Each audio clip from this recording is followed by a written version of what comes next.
यात्रा कलाकार पीयूष त्रिपाठी को नहीं उपजी बद उपर प्रतिक्रिया रखिंट यात्रा कलाकार सुभाष बेहरा बेस किछि दिन धरी ओडिशा यात्रा जगत में चर्चार केन्द्रबिंदु पलटिंट कलाकार पीयूष त्रिपाठी यात्रापाटी मालिक और पीयूष को नहीं प्रतिदिन नुआ नुआ कथा लोकलोचन को आसवा सहित साथी कलाकार माने निजर मतामत देउछंती। पीयूष और यात्रापाटी मालिकंकर बद उपर निजर मत रखिंट यात्रा अभिनेता सुभाष बेहरा।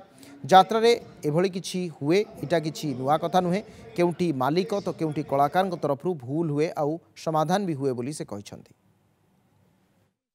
एटा नुआ नुहे एमती चले यात्रा चले जे कलाकारटे को पाटू पैसा आनिकी रही पुराणा पार्टी मालिक बाध्य करे, बाध्य होगी आनी नुआ पाटू पैसा भी फेरा जाए।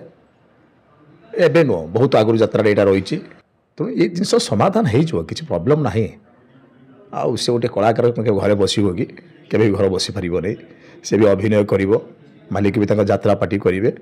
तेणु मालिक कलाकार उभय बसीगले ए समस्या समाधान हो।